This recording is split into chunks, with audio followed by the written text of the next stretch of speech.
From awaytogarden.com and robinhoodradio.com, this is A Way to Garden with Margaret Roach, your weekly invitation to dig in and grow. I just read a book that filled me with wonder and awe. Now, would it startle you to hear that it was a book about wasps? Now, don't cringe and turn away. Listen as I talk to entomologist Eric Eaton, author of the new book Wasps, The Astonishing Diversity of a Misunderstood Insect. More in a moment, but first these messages. Programming and underwriting support from Garden Tool Company. Garden Tool Company's wide selection of heirloom quality tools for your gardening passion is backed by outstanding customer service, fast shipping, and ongoing support. GardenToolCompany.com. Programming and underwriting support from Brushwood Nursery. For more than 20 years, Brushwood Nursery has shipped the finest selection of clematis and other vines all over the United States, with full gallon-sized plant and free shipping. Their website is full of beautiful pictures and information on growing clematis. BrushwoodNursery.com. That the world would be a much worse place without wasps, if it were a place at all, is what I came away with thinking about after reading entomologist Eric Eaton's new book, Wasps. Eric is previously lead author on the Insects of North America volume in the popular Kaufman Field Guide series. So welcome to the program, Eric, or maybe I should say Bug Eric, because I think that's what your blog is called. How are you? I'm good. Thank you for the invitation. Yes, it's a wonderful book. It's beautiful and incredibly interesting. I thought I'd be afraid, and that. Speaking of that, I learned a new word, the word for the fear of wasps. Maybe you want to pronounce it for me. Oh, gosh. It's Latin, I think. It's spixophobia, I believe, or spexophobia, depending on your preference. Yeah. A subcategory, you say, of entomophobia, a fear of insects, which I don't understand, but a lot of people have that. I think we're influenced by so many outside forces that it's easy to become entomophobic even if you don't start out that way. Yeah.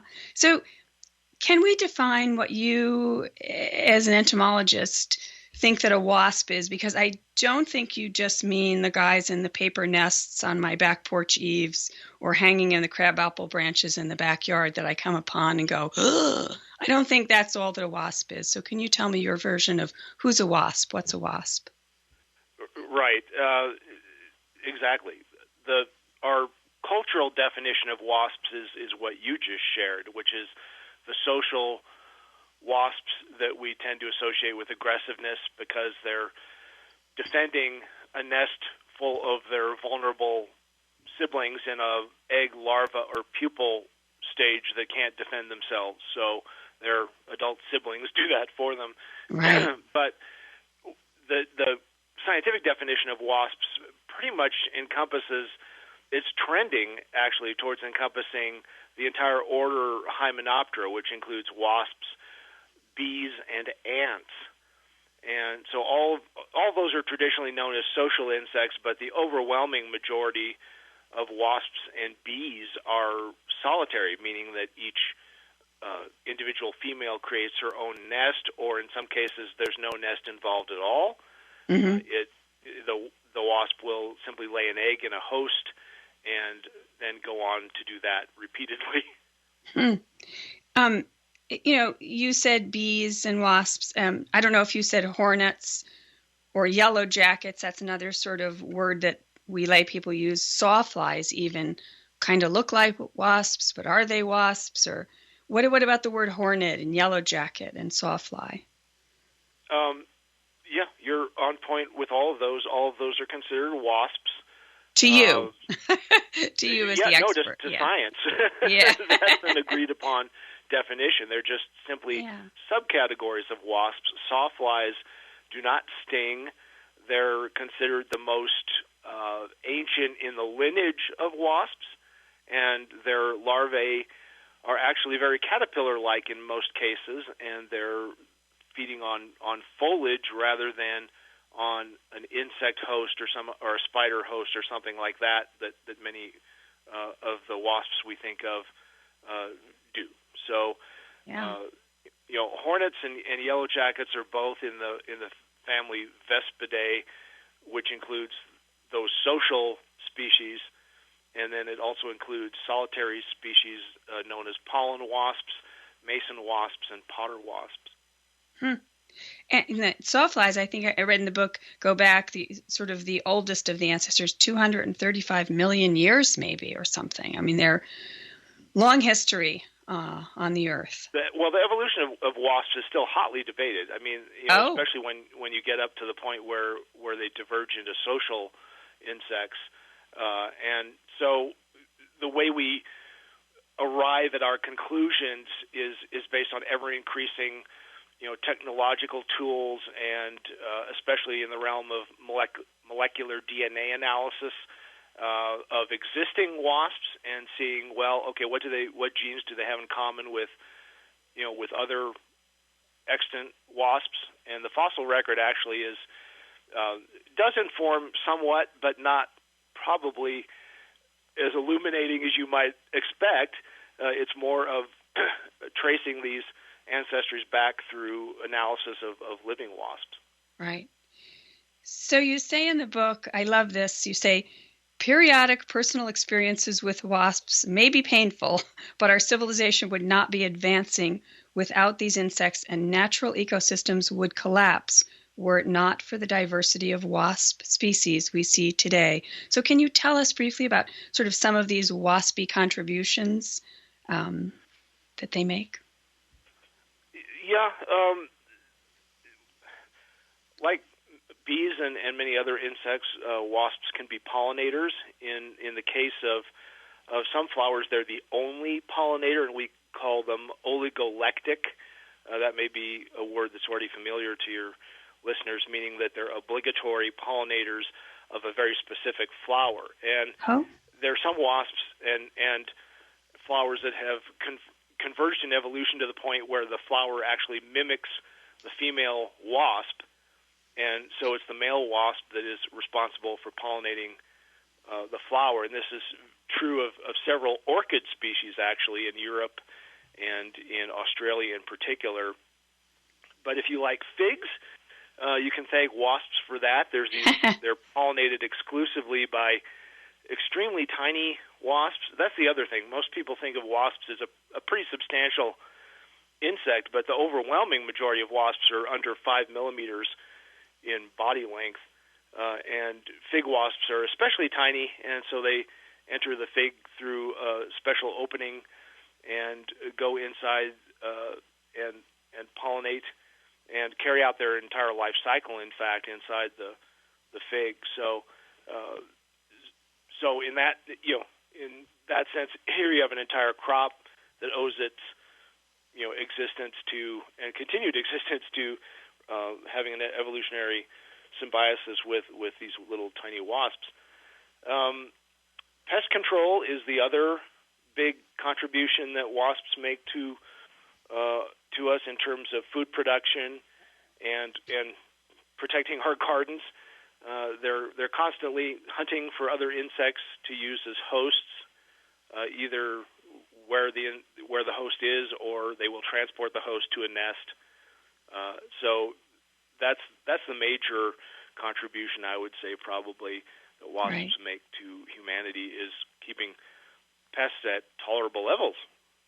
You say in the book that there's hardly any insect species in existence that doesn't have at least one wasp enemy. So that's pretty amazing, that they figure into so many other lives on the planet, so to speak.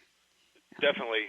There's a diagram I created for this book that shows how one generic moth species can host dozens of different kinds of wasps at each stage in the life cycle, from egg parasitoids, that wasps so tiny they develop entirely within the egg of a host. In some cases, several wasps per one egg of the host, and other wasps will lay their egg in the egg, but their larvae will develop inside the caterpillar. There's other wasps that wait till the caterpillar is all grown up, sting it, and transport it to a nest. And then in the case of yellow jackets or paper wasps, they grab the caterpillar, chew it up, and take it back to the nest to feed their larvae. So there's one host organism can have several different wasp parasitoids or predators acting on it. Mm. I love another thing in the phrase in the book. You say that wasps weaponized their egg-laying organisms, and that the sting, and you point out it's not technically called a stinger as we lay people call it, but the sting is unquestionably the greatest evolutionary achievement of wasps. So tell us about that. Well, I mean, it initially probably advanced from the egg-laying organ, which is called an ovipositor. And by the way, you have probably seen fairly good-sized wasps trailing an appendage that looks like a giant spear or a whip or some other amazing. Really it's amazing intimidating organ, right? Well, that's not a sting. That's the ovipositor. And so if you see a wasp trailing an organ of that length, it's not something that's going to sting you. Oddly enough, it's when they don't have something obvious on the rear of their abdomen that you should probably take heed of, because the sting is a retractable organ that's only deployed. By the time it's deployed, you're feeling the pain, basically. But initially, in the parasitoid wasps, and by the way, a parasitoid is defined as a parasite that inevitably kills the host at some point. So the parasitoid wasp probably at some point said, okay, look, trying to lay an egg on a thrashing caterpillar is just not going to work, so let me paralyze it temporarily so I can do my business of laying an egg. And so that's probably how the sting came to be. I see. And then it had an associated venom gland with it. And then as wasps continued their evolution, it evolved for social species into a defensive weapon. Some wasps, by the way, can even spray their venom out of their sting. Wow. That's probably how it happened. Yeah. But again, this is when it comes to the evolution of wasps, there's a lot of gaps still to be filled in. Yeah. Do only females sting? That's correct. Okay. And all wasp species are capable of stinging, or some don't? That's a very good question. Our definition of venom itself is changing.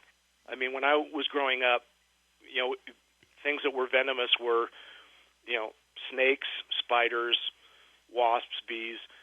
But now we're learning that venom is pretty much any kind of substance that is introduced to a host and affects the host in some fashion. And so now when you look at the relatives of sawflies, there are these insects called horntail wood wasps. And we have known for some time that they introduce, the female when she lays her eggs introduces a fungus that helps pre-digest the cellulose in the wood so that her larvae can feed more easily and gain nutrition from what they're eating. Now it turns out that at least a few species also introduce a type of substance that weakens the tree and allows the fungus itself to get a greater purchase on the host. So we're learning all these nuances all the time, and so I'm not even sure quite how to answer that. Obviously, sawflies do not sting. We know that for sure.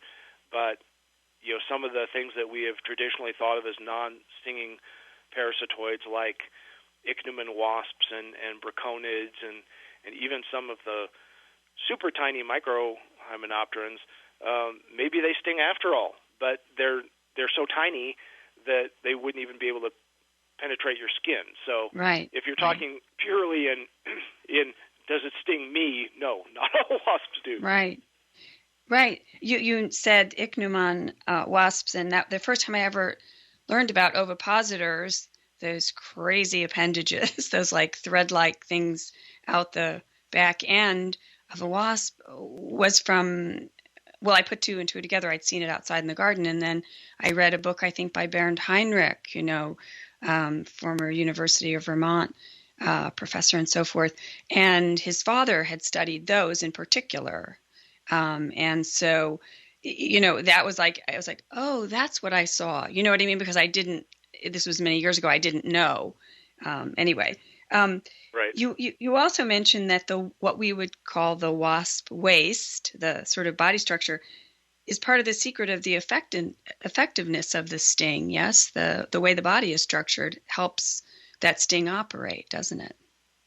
Yeah, the abdomen articulates a little bit differently than in other insects, and so you've got, for example, a mud dauber that's got this long stalk between the perceived thorax, the middle body part where the legs and wings are attached, and then there's this long stalk, and then the perceived abdomen on the other end of it, and it can whip that into several directions to either defend itself or usually it's used primarily to paralyze a spider victim to take back to the nest.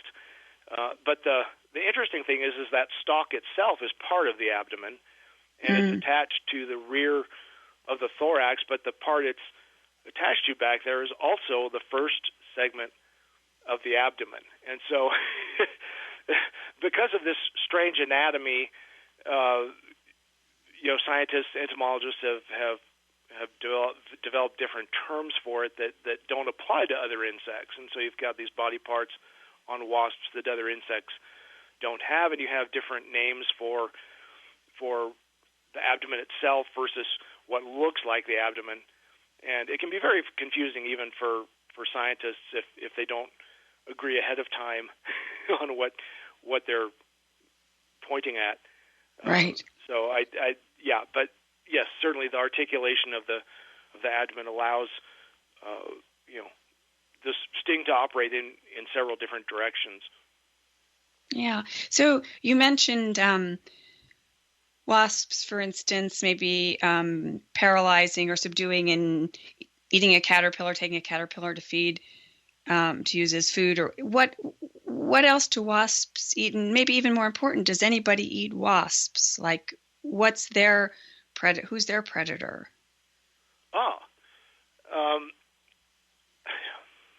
Wow. Other wasps, actually, are among their chief enemies. There are some that attack adult wasps. There are parasitoids that attack other wasps that inside their nest. There are flies called robber flies that hunt wasps. There are satellite flies, as they're known, that are very small flies that infiltrate the nest of solitary wasps and lay there. They actually deposit larvae rather than eggs into the nest, and so the fly larvae crawl into the nest and feed on the provisions that were intended for their host.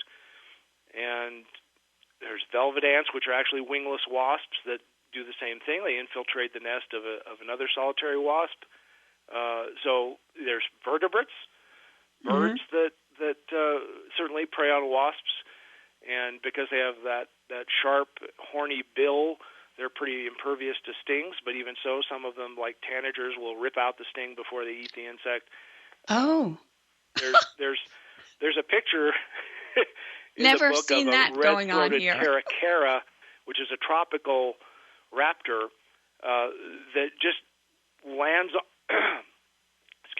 on a nest of social wasps and tears into it and starts plucking out the larvae inside the nest. There's something called a honey buzzard that's also a raptor that does the same thing. It actually digs up subterranean nests of yellow jackets and feeds on the larvae. So there's bears and skunks love to tear into wasp nests to get to those juicy grubs. Huh. I'm always fascinated by insects that look like other insects. And, if I were going to anthropomorphize and, lay that on them, I'd say they're very smart, the ones that decided to look like wasps. And of course, they didn't decide, and it's not necessarily about smart in the way that we think about smart, but the evolution of some other insects to have mimicked to, the appearance of a wasp to protect themselves. Maybe we should talk about a few of those because, boy, there's a lot of them out there when one is trying to figure out who's a bee, who's a wasp, who's a this, who's that. There's also these mimics, yes, these lookalikes. Oh, yeah. Everything from beetles to moths to flies, true bugs and katydids in the tropics that are and they're not even convincing just in appearance, but it's behavior that they do that reinforces that. And I mean, there's katydids in the tropics that look like these giant tarantula hawk wasps, and apparently they move in such a fashion that even seasoned entomologists are going, okay, I think that really is a wasp. And there's flies here in North America that they don't have the same anatomy quite right as a wasp, and so they compensate for it. For example, they have very short antennae, and so they'll compensate for that by waving their front legs to imitate the longer antennae of wasps. Oh. They'll fly in a manner that's very similar to a yellow jacket, for example. Mm-hmm. Generally, if you see something hovering, it is not going to be a wasp. Flies are much better at hovering than wasps, and in fact, even most bees. Oh. So that's one thing you can watch for.